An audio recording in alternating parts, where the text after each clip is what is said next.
வணக்கம். தமிழ் ஃபுட் கார்னர்ல இன்னைக்கு ஒரு பிரேக்ஃபாஸ்ட் பார்க்க போறோம். வெஜிடபிள் பன் தோசை.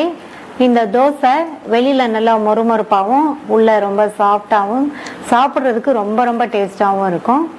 இட்லி தோசைக்கு பதிலாக ஒரு நாளைக்கு இந்த பன் தோசையும் ட்ரை பண்ணலாம். வெஜிடபிள்ஸ் எல்லாம் சேர்த்து பண்ணியிருக்கிறதுனால ரொம்ப ஹெல்த்தியா இருக்கும். இது அப்படியே சாப்பிட்றதுக்கும் நல்லா இருக்கும். விருப்பப்பட்ட சட்னி வச்சும் சாப்பிட்டுக்கலாம். இப்போ எப்படி பண்றதுன்னு பார்க்கலாம். இந்த மிக்சிங் பவுல்ல ஒரு கப் வறுக்காத ரவை சேர்க்கிறேன். வறுக்காத ரவையை எடுத்துக்கங்க, நல்லா இருக்கும். ரவை எடுத்து அதே கப்லயே அரை கப் அளவுக்கு கடலை மாவு, இதுக்கு தேவையான அளவு உப்பு சேர்த்து நல்லா ஒண்ணா மிக்ஸ் பண்ணி விட்டுருங்க.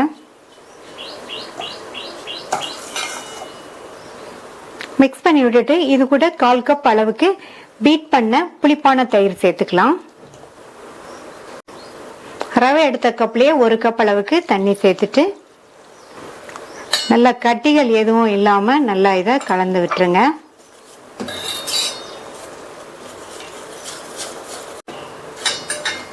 நல்லா கலந்து விட்டாச்சு. மூடி போட்டு இதை ஒரு 15 நிமிஷத்துக்கு ஊற விட்டுறலாம்.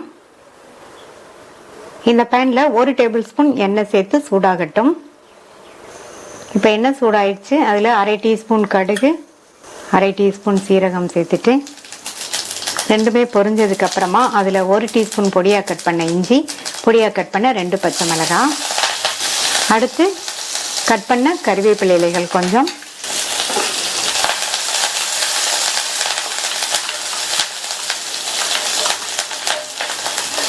லைட்டா வதக்கி விட்டுட்டு 2 டேபிள் ஸ்பூன் பொடியா கட் பண்ண வெங்காயம், ஒரு 1/4 கப் அளவுக்கு கட் பண்ண முட்டைக்கோஸ், 1/4 கப் கட் பண்ண கேரட், எல்லாத்தையும் கொஞ்சம் குட்டி குட்டியா கட் பண்ணிக்கங்க. இது கூட ஒரு 4-5 பீன்ஸை நல்லா பொடியா கட் பண்ணி சேர்த்துக்கலாம். உங்கள்கிட்ட எந்த காய்கறிகளுக்கோ அந்த காய்கறிகளை சேர்த்துக்கங்க. அடுத்து கேப்சிகம் சேர்த்துக்கலாம். நான் கிரீன் கலர் கேப்சிகமும் ரெட் கலர் கேப்சிகமும் கொஞ்சமா கட் பண்ணி சேர்த்திருக்கேன். ரெண்டும் சேர்த்து ஒரு 1/4 கப் அளவுக்கு இருக்கு. எல்லாத்தையும் எண்ணெயில நல்லா வதக்கி விட்டுக்கங்க. இந்த காய்கள்லாம் எண்ணெயில வதங்கி பாதி அளவுக்கு வெந்து வரணும். ஃபுல்லா வேக வேண்டாம், பாதி அளவுக்கு வெந்தா போதும். சேர்த்துருக்கிற இந்த வெஜிடபிள்ஸ்க்கு மட்டும் தேவையான அளவு உப்பு சேர்த்துக்கலாம். சேர்த்துட்டு நல்லா வதக்கி விட்டுருங்க.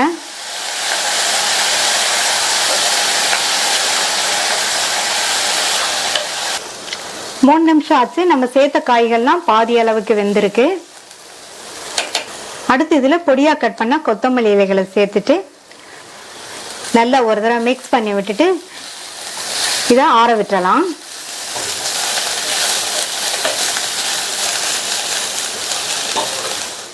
இப்ப 15 நிமிஷம் ஆச்சு. ரவை நம்ம சேர்த்த தண்ணியை அப்சர்வ் பண்ணி நல்லா ஊறிடுச்சு. மாவுமே நல்லா திக்காயி வந்திருக்கு. வதக்கி வச்ச வெஜிடபிள்ஸ் எல்லாம் ஆறிடுச்சு. இந்த மாவுல சேர்த்துக்கலாம். சேர்த்துட்டு நல்லா கலந்து விட்டுருங்க.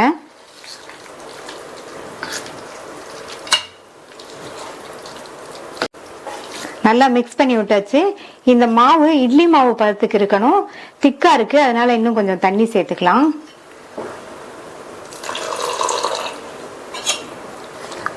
ரெண்டு டேபிள் ஸ்பூன் தண்ணி சேர்த்திருக்கேன். அடுத்து இது கூட 1/4 டீஸ்பூன் ஈனோ பவுடர் சேர்க்கிறேன். இதுக்கு பதில் நீங்க சமையல் சோடா இருந்தாலும் சேர்த்துக்கங்க. இதுல கொஞ்சமா தண்ணி சேர்த்து நல்லா மிக்ஸ் பண்ணி விட்டுட்டு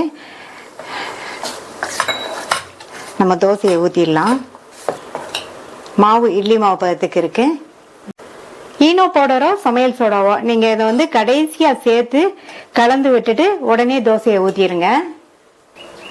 ஸ்டவ்ல ஒரு நான்ஸ்டிக் ஆப்ப கடாய் போட்டு சூடாயிடுச்சு. அதுல 1 டீஸ்பூன் எண்ணெய் சேர்த்துட்டு நம்ம ரெடி பண்ணி வச்ச மாவுல இருந்து 2 கரண்டி மாவு எடுத்து இதுல விட்டுறலாம்.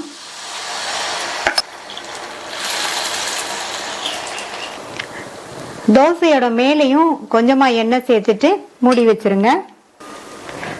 ஸ்டவ் மீடியம் ஃப்ளேம்ல இருக்கட்டும். ஒரு சைடு வெந்து வர்றதுக்கு 1 இருந்து 2 நிமிஷம் ஆகும்.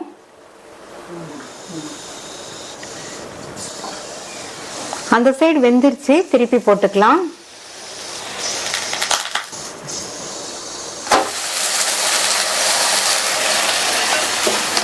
திருப்பி போட்டதுக்கு அப்புறமா கொஞ்சமா எண்ணெய் சேர்த்துக்கங்க.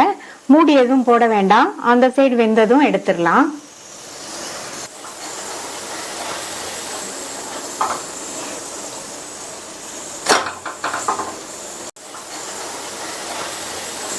அந்த சைடும் வெந்துருச்சு, எடுத்துடலாம். பாருங்க, நல்ல கலர்ஃபுல்லா இருக்கு. டேஸ்டான இன்ஸ்டன்ட் வெஜிடபிள் பன் தோசை ரெடி ஆயிடுச்சு. மீதி உள்ளதையும் ஊற்றி எடுத்துடலாம்.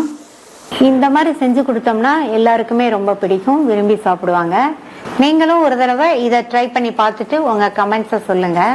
இது வரைக்கும் தமிழ் ஃபுட் கார்னர் சேனலை சப்ஸ்கிரைப் பண்ணாதவங்க சப்ஸ்கிரைப் பண்ணிட்டு பக்கத்தில் உள்ள பெல் பட்டனையும் கிளிக் பண்ணிக்கோங்க. தேங்க்யூ.